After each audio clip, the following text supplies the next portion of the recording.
So apparently, 6-year-old me was a tiny therapist.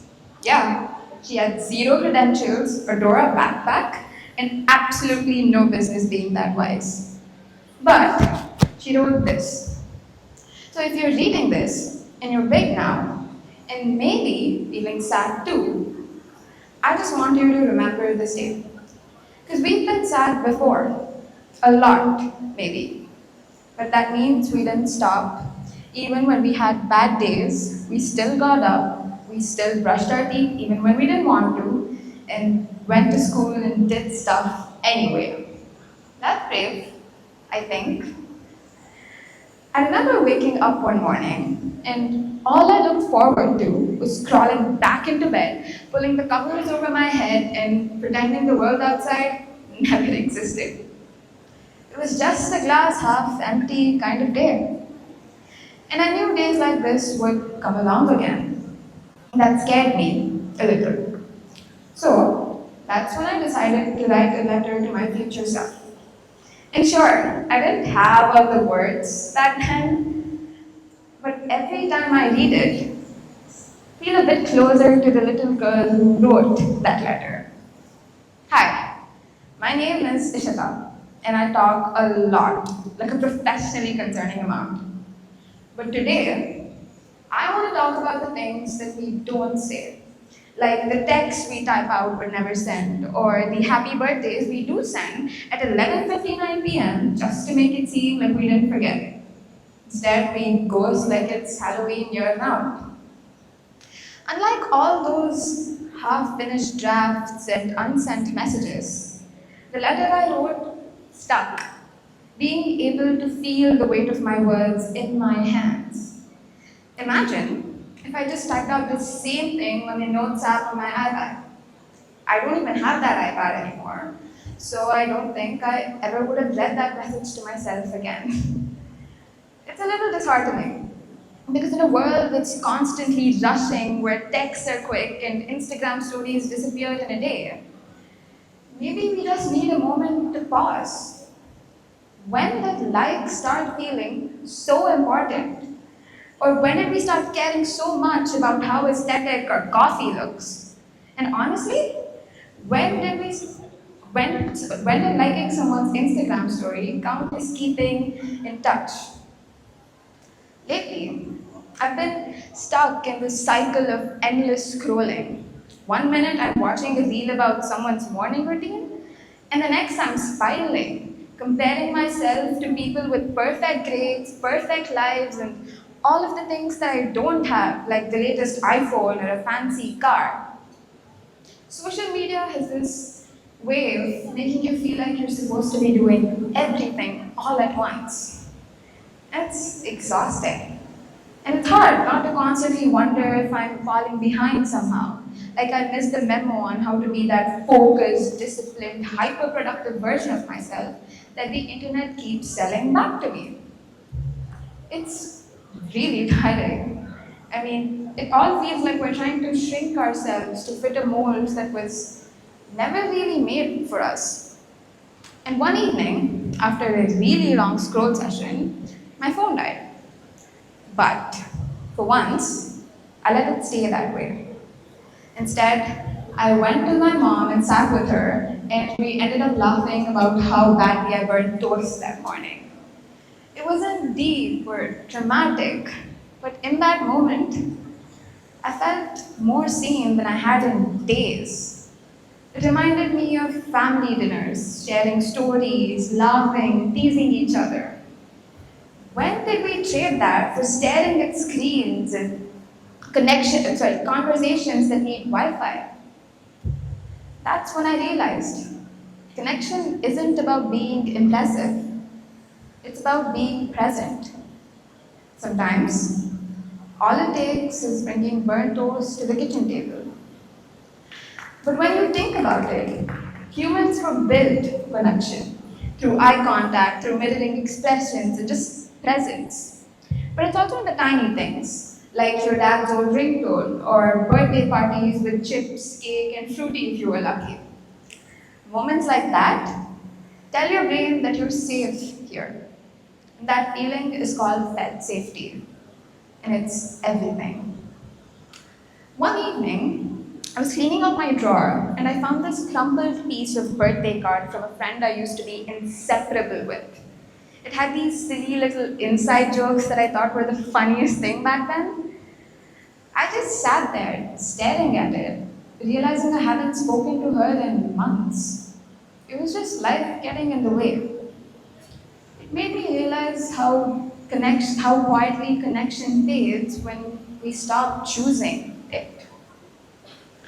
But this isn't just a simple trip down memory lane. It's about how the brain holds on to what feels real, how it protects the things that make us feel safe. Because underneath everything, connection is the oldest truth the brain knows. So you might remember, a few months ago, there was a massive blackout that caught much of Spain and Portugal off guard.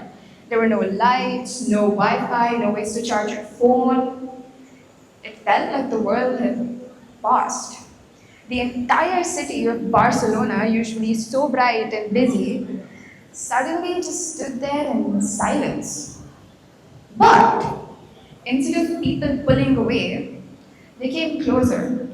People gathered onto the streets just to be with one another, to offer quiet company. And musicians stepped onto the balconies and started playing. Not for applause, but simply to lift each other's moods. And the best part wasn't planned. No one asked them to. They just did. And now, I won't lie, it wasn't all magical and poetic. There were no lights, no traffic signals, entire blocks went dark. But to everyone's surprise, what could have been something chaotic turned out to be something human. It didn't matter what you did a few months ago or how many unread messages you had waiting. For once, connection wasn't measured by bars of Wi-Fi, but in honest conversations and spontaneous karaoke on the street. For a moment, Barcelona wasn't buzzing with texts or rushing to catch the next metro, but it was simply there. The city didn't disappear, it just paused. And that made me wonder if maybe we need more blackouts like these. Not the kind that cuts out the power, but the kind that blocks out the noise. Maybe what we need are moments where we feel safe enough to be our truest selves with someone. Because somewhere along the way, we decided that connection lives in pixels and pings, but really, it just lives in the conversations we forget to have. We were once like stars in a constellation, scattered, yes, but gently held together by threads that we chose to draw. A shared glance, a check in, the kind of presence that doesn't need to be loud to be felt. But over time, we stopped drawing. The days got fuller and the spaces between us wider. And without these gentle threads, the shape we once made began to fade. We're still near each other in the same sky, but not a part of the same story. But what happens when we stop being a part of the same story? Everyone, we grow up learning about what it takes to survive. Food, water, a roof over our head. But no one ever tells us what it takes to feel alive. No one says how much we need to be understood, to be held in the quiet knowing of one another. Maybe connection isn't a luxury after all. Maybe it's the soul's version of oxygen. Invisible, vital, and very necessary. But it's not just about having someone to call a friend or a buddy. It's about having someone who sees you, someone who notices when your words trail off or when your voice softens mid-sentence. Because connection isn't just about companionship. It's about recognition of who you truly are. even when you don't say it out loud. And when we lose this connection, we don't always notice it at first. We just speak less, scroll more, and stay busy enough to avoid the quiet. But the thing about lost connection is that they rarely vanish with a bang. They just fade. You don't fight, you don't fall out, you just don't talk anymore. And it feels too late to start again. But it's never too late to start again. Connection doesn't really play by the same rules as closure. It doesn't need the drama to come back to life. People don't usually realize that.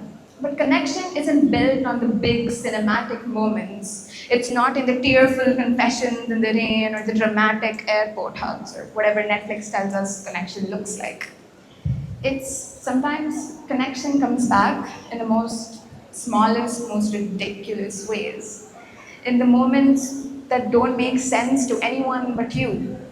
It's like when your best friend sends you a TikTok of a frog in a hat and tags you in it, or when someone remembers you only eat the chocolate part of the biscuit and leaves the rest. Maybe, just maybe, that friend is someone who you don't talk to anymore. Just a familiar face you pass in school. But a simple smile can still be enough. Because connection is stubborn. It survives in awkward silences and months of no contact, and your shared inability to say what you actually feel. It hides in the soft gestures, in the random, in the crazy, in the casual. And somehow, it still means everything. Because in the end, connection isn't something you stumble upon.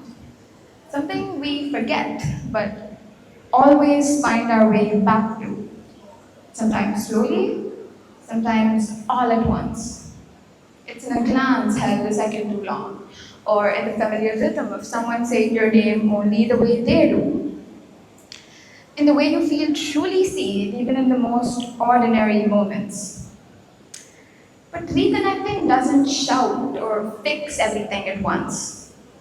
It just gently reminds you that you matter more than you give yourself credit for.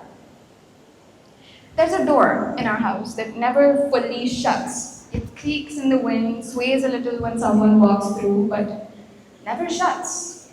Now, when I was little, I used to think that someone left it open on purpose, like they were coming back. But now I stopped waiting. I pass that door every day and I won't think twice. That's how connection fades.